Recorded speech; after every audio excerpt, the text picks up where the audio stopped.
আচ্ছা, এই তো শ্মশান না? হ্যাঁ শ্মশান, চিতা চিতাভস্য। চিতাভস্য। আচ্ছা, এখানে আপনি পুজো পাঠ পুজো করেন? পুজো পাঠ করি, মায়ের সাধনা করি, মাকে জল দিই, মাকে ধূপ দিই, মাকে বেলপাতা দিই, মাকে ফুল দিই। আচ্ছা, এখানেই বসে আমার সমস্ত সাধনা এখানে বসে? এখানে বসে। আচ্ছা।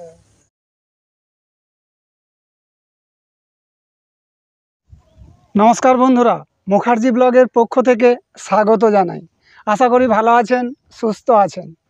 আজ আমার গন্তব্য পূর্ব বর্ধমান জেলার সাঁকুড়ি গ্রামের কাছে দামোদর নদের তীরে অবস্থিত শ্মশান কালী মন্দির। এই শ্মশান কালী মন্দিরেই রয়েছে এক মাতৃ সাধক, প্রায় 12 বছর মায়ের সাধনা করছেন। এই মাতৃ সাধকেরও রয়েছে কিছু অলৌকিক ঘটনা। এই অলৌকিক ঘটনাই আজকে জানবো এবং আপনাদেরকেও শোনাবো। তাই ভিডিওটা পড়ুন, ভালো লাগবে। ভালো লাগলে লাইক করবেন, শেয়ার করবেন, কমেন্ট করবেন এবং সাবস্ক্রাইব করবেন। পানাগড় স্টেশনে নেমে বাইরে বেরিয়ে একটা অটো বুক করে প্রায় 10-12 কিলোমিটার অতিক্রম করে পূর্ব বর্ধমান সাঁকুড়ি গ্রামের দামোদর নদের তীরে অবস্থিত শ্মশান কালী মন্দির। সবুজ প্রকৃতির রূপ, রস, গন্ধ, সৌন্দর্য, সাথে কখনো বৃষ্টি, কখনো মেঘ, কখনো রোদ্দুর, কখনো ছায়া, এইসব উপভোগ করতে করতে পৌঁছে যাবেন সাঁকুড়ি শ্মশান কালী মন্দিরে। তো ফাইনালি পৌঁছে গেলাম সাঁকুড়ি শ্মশান ঘাট। এই যে দেখতে পাচ্ছেন, এই হলো সাঁকুড়ি শ্মশান কালী মন্দিরের প্রবেশদ্বার। তো তাহলে চলুন মন্দির প্রাঙ্গণে প্রবেশ করি। এখানে শ্মশান কালী মন্দির একটি একতলা বাড়ির ন্যায়। দুটি রুম, একটি রুমে মা প্রতিষ্ঠিত ও অপর রুমটি মায়ের সাধক থাকেন। কালীমা এখানে চতুর্ভুজা, শ্যামবর্ণা। মায়ের পূজা পাঠ এবং মাকে দেখাশোনা করেন এই মাতৃ সাধক অর্থাৎ কালী সাধক।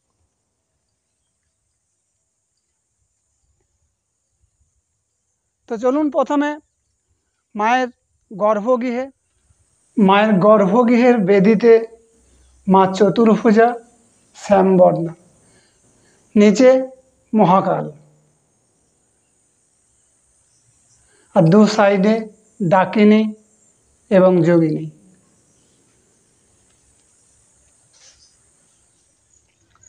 শ্মশানকালী মন্দিরের ভেতরে নানা প্রজাতির ছোট বড় নানা ধরনের গাছে ভর্তি এবং সবুজে ঘেরা এই মায়ের মন্দির।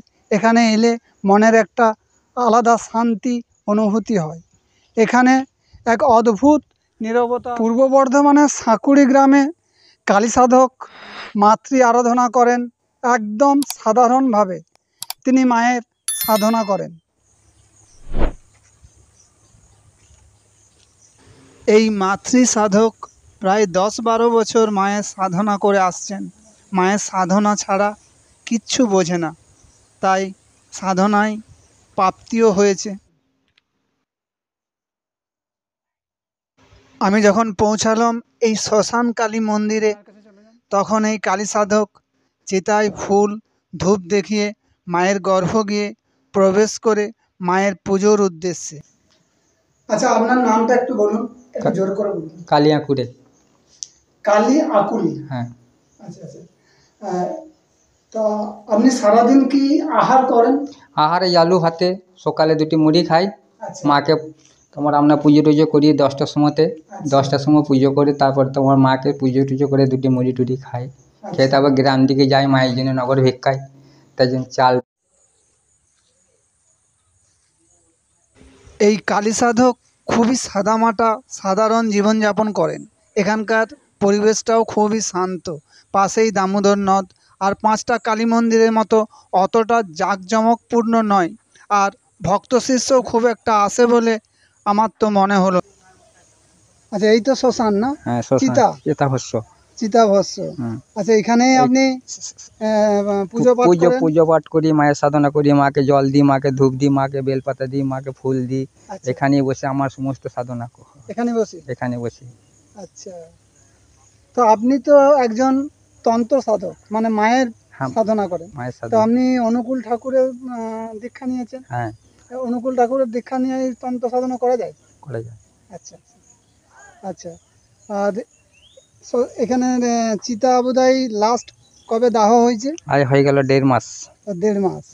আচ্ছা, তো বন্ধুরা দেখতেই পাচ্ছেন শ্মশানে বসে এই মাতৃ সাধক কালী মায়ের সাধনা করে। এইটুকুনি দিতে পারবো, এর থেকে বেশি বলতে গেলে আমার অসুবিধা করবে মা। আচ্ছা, মানে এর থেকে আর বেশি বলা যাবে না? না, বলা যাবে না। আচ্ছা এখানে যখন বসি তখন সাধনাটা করবার পর তখন অন্য জিনিস আসে, মায়ের জিনিস আসে, দুধারে এসে বসে। আচ্ছা, ওইগুলো বলা যাবে না? এইগুলো সব বলতে পারবো না, তবু একটুকু দিচ্ছি, তবু দিই আচ্ছা আচ্ছা আচ্ছা একটুকু, আচ্ছা আচ্ছা বুঝলেন তো? আচ্ছা। আর বেশি বলা যাবে না। আর ওটা সন্ধ্যেবেলাতে এখানে বসেন? হ্যাঁ সন্ধ্যেবেলায় আমাবস্যা রাত 12টায়, ও অমাবস্যার দিন নিশুতি রাত্রে রাত 12টার সময়তে এখানে মায়ের কাছে বসে এখানে সব আমি কিছু কাজ করি। আচ্ছা, এই শ্মশানের চিতায় এই বসে? শ্মশানে চেতায় বসে আমি সব কিছু করি। আচ্ছা, এসব তো বিশেষ কিছু বাইরে বলা উচিত না, না? উচিত না। আর বলাও যাবে না? না, বলা যাবে না। ঠিক আছে। শ্মশানে দাহ করতে আসার সময় যারা আসে শ্মশান যাত্রী, তারা তো কিছু খাবার নিয়ে আসে। হ্যাঁ, খাবার নিয়ে আসে। সেই খাবার কি আপনি গ্রহণ করেন? হ্যাঁ, করি। ওই তোমার মিষ্টি, মুড়ি, এইসব করি, লঙ্কা, আচ্ছা আচ্ছা এইসব হয় এখানে। অন্য কিছু তো হয় না। আচ্ছা, অন্য কিছু হয় না। অন্য কিছু হয় না? না। মাংস না, ওইটি হবে। আর আপনার বাড়ি কোথায়? বাড়ি শালডাঙ্গা। আচ্ছা, শালডাঙ্গায় বাড়ি। হ্যাঁ। আর এখানে কতদিন আছে? এখানে আছি তোমার 11 বছর। 11 বছর। 11 বছর। আচ্ছা, এখানে আসার আগে কোথায় ছিলেন? এইখানে আসার আগে ছিলাম আমি ওই ঠাকুরতলায় ঘুরে বেড়াতাম, আচ্ছা মন্দিরে। আচ্ছা মায়ের, আমারও ঘরের মন্দির আছে মায়ের, ওখানেও থাকতাম। আচ্ছা আচ্ছা আচ্ছা। আপনি কার কাছ থেকে দীক্ষা নিয়েছেন? দীক্ষা অনুকূল ঠাকুরের শিষ্য আছে, উনির কাছ থেকে দীক্ষা নিয়ে তারপরে মাকে সাধনা করতে নেমেছি। আচ্ছা আচ্ছা। ও আচ্ছা, অলৌকিক ঘটনা কিছু বলুন।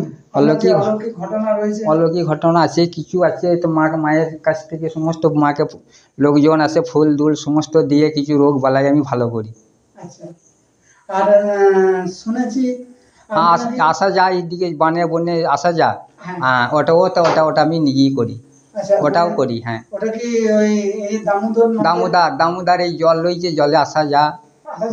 আসা যায়, এইখান থেকে বান হয়, নদী রাস্তা পর্যন্ত বান যায়। এইখান থেকে বান উঠে এই পর্যন্ত, এটা বান হয়, রাস্তা পর্যন্ত যায়, বুঝলেন তো? রাস্তা পর্যন্ত যায়, এই বানেতে আত জলে আসা যা করি, সমস্ত সব করি আমি। এই মায়ের কাছেই থাকি। বান বন্যা হলে আমি এইখানেই থাকি। আচ্ছা, আর ওটা কি এমনি ভাসতেও চলে যাওয়া হবে, এমনি তোমার করে যাওয়া হয়, যেভাবে সব মানুষ যাতায়াত করি সেইভাবেও যাওয়া হয়।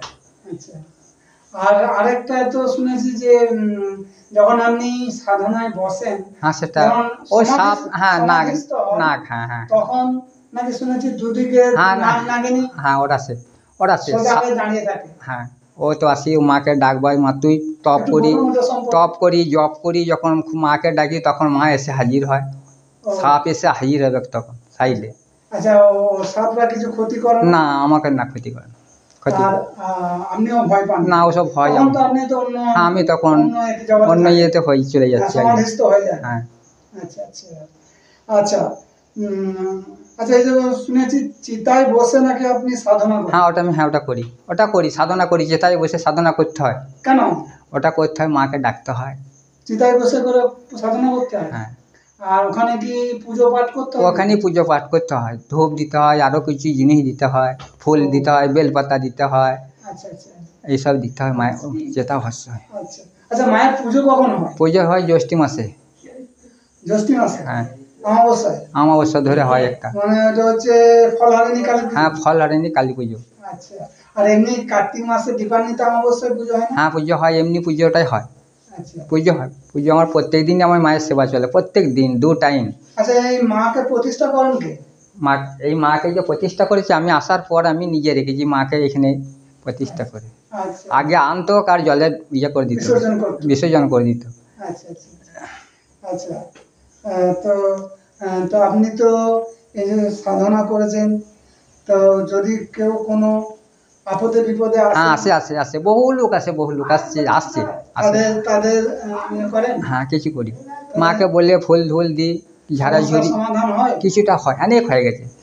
হ্যাঁ, হয়ে গেছে। আচ্ছা এই গ্রামেই শুনতে পাবেন। এরা তো কিছু জানে না ওই সব সম্বন্ধে, তাছাড়া এরাই বলে দিত। আচ্ছা ঘোষদের কিছু কি হয়েছে, আচ্ছা আচ্ছা। কাজ এগিয়ে আছে, মায়ের কাছ থেকে কাজ আমার অনেক এগিয়ে আছে। আরো কিছু বলুন, আরো কিছু যা মনে আসছে কিছু বলুন। এখন আর ঘটনা। সব বলতে পারবো না, বললেন তো, আচ্ছা যেটুকুন দিয়েছি এইটুকুনি আমার। আচ্ছা আচ্ছা। তো সারাদিন কি মায়ের পুজো হয়ে যাওয়ার পর কি করেন? পুজো হয়ে যাবার মায়ের টুজো করে গ্রামে যাই, আচ্ছা গ্রামে চাল ডাল দিয়ে আসি, আচ্ছা। গ্রামে ঘুরে চাল ডাল এনে তারপরে মায়ের ভোগ করি, মায়ের ভোগ করে তারপরে মাকে বাড়াই, তারপরে আমি এটি খাই। আর সন্ধ্যাবেলায়? সন্ধেবেলাতে দুটি মুড়ি খাই। সন্ধেবেলাতেও ভোগ দিতে হয় মাকে। মাকে ভোগ দিতে হ্যাঁ, হবে। ভোগ আর দিতেই হবে। সন্ধ্যা আরতি? সন্ধে আরতি দিতে হবে, ওইখানে কিছু জপ করতে হবে কই মায়ের কাছে, আচ্ছা চেতাহস্যতে জপ করতে হবে, আচ্ছা গুরুমন্ত্র জপ করতে হয়, আরও যেটা মনে মনে হয় সেটাকেও করতে হবে কুপর দিয়ে, তবেই তো মা বাস হয়ে। তো বন্ধুরা শুনলেন এই মাতৃ সাধক কালী আঁকুড়ের কিছু অলৌকিক ঘটনা।